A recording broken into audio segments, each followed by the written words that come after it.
اچھا ہم اس کے ساتھ ساتھ یہ بھی کہتے ہیں کہ آپ کسانوں کے لیے سہولیات بھی دیں.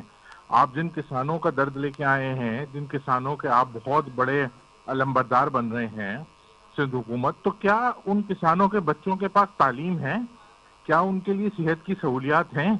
کیا ان کے بچوں کے لیے اسکول میں تعلیم اویلیبل ہے؟ کیا وہ طاہر بچے صاحب کہیں جا میں کے تھوڑا علاج سا کرا ایک سکتے ہیں؟ سیکنڈ، طاہر صاحب میں اس لیے گزارش کروں گا کہ سر پتہ ہے کیا زرعی ملک ہے، یہ بچپن سے سنتے آئے ہیں، اور معاملہ یہ ہے کہ ٹیکس کی تو میں بہت دور کی بات ہے سر، کہ آج کی تاریخ میں بھی نا اگر زرعی ملک ہے نا تو آج بھی ہمیں پتہ چل رہا ہوتا ہے کہ جی آج ٹماٹر کی شارٹیج ہو گئی ہے جی، اس لیے قیمتیں آسمان پر پہنچ گئی ہیں، آج بالکل آٹے بالکل کی علی قلت ہے صاحب، آپ جی، ایک اور آج چیز لائنوں دیکھیں میں کہ لگ کے وہ لوگ وہ مرے ہیں، ممالک زخمی ہوئے ہیں. وہ ممالک جو سچویشن سر زرعی یہ ممالک ہے، نہیں تھے، مطلب زرعی انہوں نے ملک بھی ہونے کے باوجود ہمارے پاس یہ مطلب اتنی پور مینجمنٹ ہے. اب ہم آپ یہ ٹیکس کی بات دیکھیے کر رہے ہیں تو کتنی آپ آگے یہ کی بات دیکھیے ہے. آپ یہ دیکھیے کہ زرعی ملک ہونے کے باوجود ان ملکوں سے اگر مقابلہ کیا جائے ہاں. جو زرعی ملک نہیں ہیں، ہوں. لیکن انہوں نے لیٹسٹ ٹیکنالوجی کا استعمال کرتے ہوئے ہوں. آگے دنیا میں لیٹسٹ اکوپمنٹ لگاتے ہوئے لیٹسٹ میتھڈز کے ذریعے اپنی پیداوار کو بڑھایا ہے. اگر آپ ریسرچ کریں اور آپ دیکھیں کہ پچھلے دنوں میں کتنی پیداوار بڑھی ہے یا پیداوار کم ہوئی ہے، تو دنیا کے وہ ممالک جو ہم سے بہت پیچھے تھے اب وہ ہم سے آگے نکل چکے ہیں، صرف اپنے ڈائریکشن کی وجہ سے، اپنی ول کی وجہ سے، اپنی نیت کی وجہ سے. ہم تو یہ بھی کہتے ہیں کہ لائف سٹاک پہ بھی ٹیکس ہونا چاہیے. ہم نے تو پوری بات کو مختصر کر کے آسان کر دیا کہ every income should be tax irrespective of the source. اچھا طاہر صاحب آپ کے پاس کوئی فیکٹس موجود ہیں کہ جناب زرعی ٹیکسز کے اندر یہ والیوم کے حساب سے ہمارا ٹیکس جمع ہوتا ہے جی ایئرلی، اور ان جگہوں پہ جو تنخواہ دار طبقہ ہے جناب وہ دیکھیں جی اتنا کوئی کمپیریزن کرنے دیکھیں کے حوالے سے کوئی فیکٹس موجود ہیں آپ آن کے دا پاس؟ ٹاپ آف مائی ہیڈ، جو میں نے اپنی پچھلے سال کی بجٹ تقریر میں بھی کہا تھا کہ اگر ہم آبیانے کلیکشن کی بات کریں تو جتنا ٹوٹل آبیانے کا کلیکشن ہے نا، اس سے زیادہ اس کو کلیکٹ کرنے والوں کی تنخواہیں ہیں.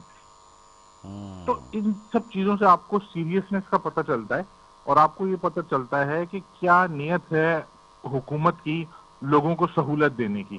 چلیں جی آپ ہم صرف تنخواہ دار لوگوں کو اگر ٹیکس کریں گے، ہاں آلریڈی ٹیکس لوگوں پہ ٹیکس لگائیں گے، تو وہ بڑی ناانصافی ہے. سر آپ کے نا پریس کانفرنس میں ایک اور بات کی گئی، بلیو اکانومی کی بات کی گئی. میں یہ دیکھ رہا ہوں کہ آج کی تاریخ میں فشری کے اندر جو مچھیرے ہیں نا جناب طاہر صاحب، وہ احتجاج کرتے دکھائی دے رہے ہیں. وہ کہہ رہے ہیں جی ہمارے ہیلتھ کے جو نام کا فنڈ ہے نا وہ تک ہمیں میسر نہیں آ رہا، اور بہت ہی زیادہ پریشانی کا اظہار کرتے دکھائی دے رہے ہیں.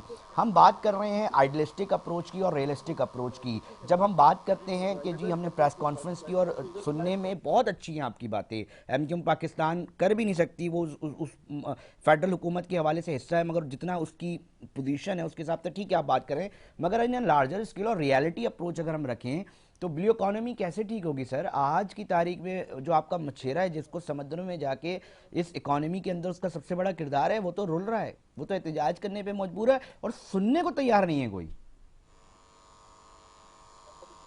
طاہر صاحب جب دیکھیں، جب تک عام لوگوں کی نمائندگی، جب تک وڈیرا کرے گا کسان کی نمائندگی اور سرمایہ دار کرے گا مزدور کی نمائندگی، اور آپ کی اور ہماری نمائندگی خاندان کریں گے، اس وقت تک اس مسئلے کا حل نہیں نکل سکتا. متحدہ قومی موومنٹ پاکستان ایک مینڈیٹ رکھتی ہے، پچھلے 40 سال سے شہر کا مینڈیٹ رکھ رہی ہے، اور لوگوں نے دیکھا ہے کہ جتنا جیسا اور جو کام اس شہر میں ہوا ہے وہ ہمارے مختلف ادوار میں ہوا ہے. لوگ ہم سے امید رکھتے ہیں، ہم کوشش کرتے ہیں ہر دفعہ کہ لوگوں کی امید پہ پورا اتریں. آپ سینسس کی اگر دیکھیں کہ اس ملک میں اگر سینسس ہوا تو ہماری ڈیمانڈ پہ ہوا. ہم مانتے ہیں کہ آج بھی 1.5 کروڑ لوگ کم گنے گئے، لیکن کراچی شہر میں، لیکن بیورو آف اسٹیٹسٹکس کی وہ رپورٹ بھی موجود ہے جس میں وہ آن ریکارڈ کہہ رہے ہیں کہ ہم 32,000 ہائی رائزز گننا بھول گئے تھے اس کراچی شہر کے. یہ ٹیکس دینے والا شہر ہے، اس کے ساتھ زیادتی ہوتی ہے. اس کے علاوہ حلقہ بندیوں پہ اگر ہم بات کریں تو بڑی جی جی ڈیبیٹ ڈفرنٹ ہو جائے گی اور بہت آگے چلی جائے گی. تو ایسا نہیں ہے کہ متحدہ نہ کچھ منوا پا رہی ہے. ہم K4 کے لیے بڑی مثبت پیکج لے کر آ رہے ہیں انشاءاللہ وفاق سے. ایک بڑا نمبر وفاق سے ہم نے کراچی ڈیولپمنٹ پیکج کے نام پہ لیا ہے. اصل میں تو 18ویں ترمیم کے بعد یہ سارے سوالات جو ہیں وہ پرٹین کرتے ہیں وزیر اعلیٰ صاحب سے کہ میں صرف ان کی بالکل 17 ایسا ہی ہے، سال میں میں تازہ کارکردگی بھی کیا اس ہے. میں دو رائے نہیں ہے کہ جی یہ جو ہے وہ پرسیو اور کس کو کرنا چاہیے کس کے، میں صرف آپ سے، کیونکہ آپ نے ایک چیز پیش کی ہے، میں صرف یہ چاہ رہا ہوں کہ جناب بہت بریلینٹ جو ہے وہ آپ نے شیڈو بجٹ اپنے سامنے رکھا ہے عوام کی اور کنسرن لوگوں کے، شکریہ بس ہم یہ چاہ شکریہ رہے ہیں کہ آپ جس سطح پر بیٹھے ہوئے آپ کو دکھائی دے رہا ہے کہ یہ تمام چیزیں ممکن بن سکے گی، جس کے اندر ایک اور آپ لوگ خالد مقبول صدیقی صاحب نے ایک بہت اہم جملہ دیا ہے کہ جناب آئین میں صوبے بنانے کی گنجائش ہے، اور جو اس کو نہیں مانتا وہ اصل میں غدار ہے۔ اب آپ اس جملے کو دیکھیں، اور اگر میں اس کو سندھ کے اندر لے کر جاؤں تو ایک بہت بڑا طبقہ ہے جو اس کو بہت ہی زیادہ ناپسندیدہ قرار دیتا ہے صرف اس جملے کو۔ میں چھوڑ دیجئے، میں یہ بات ہی نہیں کر رہا کہ جناب جی بن جائے گا، اور پھر اگر ہم اس کی ریئل گراؤنڈز کے اوپر جا کے دیکھیں تو کیا ہمارے پاس مطلب یہ بنانے کی علی جو رضا صاحب، آپ لیگل مجھے ایک بات پوائنٹ آف ویو بتائیں ہے اس سے ہم کہ بنا بھی سکتے ہیں؟ دیکھیں ہم نے جو بھی بات کی، اگر کسی پاسبلٹی پہ بات کی تو اس پاسبلٹی پہ بات کی جو آئین میں موجود ہے، نہ وہ غیر آئینی بات ہے، نہ غیر جمہوری بات ہے، نہ غیر سیاسی بات ہے۔ اگر ایڈمنسٹریٹو یونٹس بن کے کوئی بہتری آ جاتی ہے اور مینجمنٹ کرنے میں آسانی ہو جاتی ہے تو وائی ناٹ، اس میں کوئی برائی نہیں ہے، لیکن اس کو لسانی سیاسی رنگ دینا جو ہے وہ غلط ہے۔ مطلب آپ ہم کہہ رہے ہیں جی سب کو لسانی یاد ہے، بنیادوں پہ صوبے نہ بنے، انتظامی بنیادوں پہ بن جائے تو کوئی حرج نہیں ہے۔ بالکل ایڈمنسٹریٹو یونٹس ہونے چاہیے، ورنہ پھر 4 صوبے کیوں بنے ہوئے؟ اگر یہ چیز غلط ہے تو 4 صوبے بھی نہیں ہونے چاہیے، پھر تو 4 کو ختم کریں، پورا ایک ملک ہے ہمارے پاس۔ ایسا نہیں ہے، کسی نظام کو مینج کرنے کے لیے بنے ہیں، آبادی بڑھ گئی ہے تو اگر کسی لیول پہ کسی سٹیج پہ ایسی کوئی نوبت آتی ہے کہ ایڈمنسٹریٹو یونٹس بنانے کی ضرورت پڑتی ہے تو وائی ناٹ، اور ہمارا آئین، ہمارا قانون، ہماری سیاست سب اس چیز کی اجازت دیتے ہیں۔ فیڈرل حکومت کتنا دلچسپی رکھتی ہے اس حوالے سے آپ لوگوں کے ساتھ اسٹینڈنگ کے اندر کہ بننے دیکھیں چاہیے، اور اس کو بننے کے لیے بھائی ہم ہم تو آپ کے وہ ساتھ کھڑے ہیں؟ اسٹیٹمنٹ جانتے ہیں کہ جب کینالز پہ بات ہو رہی تھی ہاں تو سندھ اسمبلی میں جس طرح کے نعرے لگائے گئے اور جس طرح کی باتیں کی گئیں وہ سب ایسی تھیں جو غیر آئینی، غیر جمہوری اور غیر قانونی تھیں، تو ہم تو وہ والے اسٹیج پہ نہیں وفاقی جا رہے، حکومت وہ نئے تھی۔ صوبے بنانے کے حوالے سے ایم کیو ایم کے ساتھ کھڑی ہوگی طاہر صاحب؟ اگر میں بالکل دیکھیں سادہ سادہ سوال کروں آپ سے، یہ تو ظاہر ہے اس وقت کہنا قبل اس وقت ہے، لیکن مجھے لگتا ہے کہ نہیں ایک اگر ایم فیل کیو ایم آتی ہے ایسا نا کہ کوئی جناب ہم نے یہ چیز رکھی، آپ کا کیا کہنا ہے؟ مطلب آپ ایک دیکھیں لگتا ہے نا جی، اگر ایم کیو ایم ایسا کوئی مطالبہ کرتی ہے کر دیا نا سر، اور یہ ہونے چاہیے۔ ایڈمنسٹریٹو خالد بھائی ایک اہم لیڈر ہے ان کی طرف سے، آپ کا ایڈمنسٹریٹو رائے کیا ہے؟ وفاق آپ کے ساتھ اس جگہ پر سٹینڈ کرے گی طاہر بھائی؟ دیکھیں ایڈمنسٹریٹو بنیادوں پہ اگر ایسی ضرورت ہے تو مجھے نہیں لگتا کہ کسی بھی ذی شعور سیاسی جماعت کو اس پہ کوئی اعتراض ہونا چاہیے۔ اوکے، بہت اچھا جملہ ہے۔ اچھا ایک اور اس پہ آ جائیں، ذرا ہمیں یہ سمجھائیں کہ بے نظیر انکم سپورٹ کے حوالے سے بھی نا اس پریس کانفرنس کے اندر اظہار خیال کیا گیا، ہزاروں تعداد میں لوگوں کے پاس پیسے جا رہے ہیں، اور ہم یہ دیکھ رہے ہیں ناظرین وقت ہوا ایک شارٹ بریک کا، واپس آ رہے ہیں۔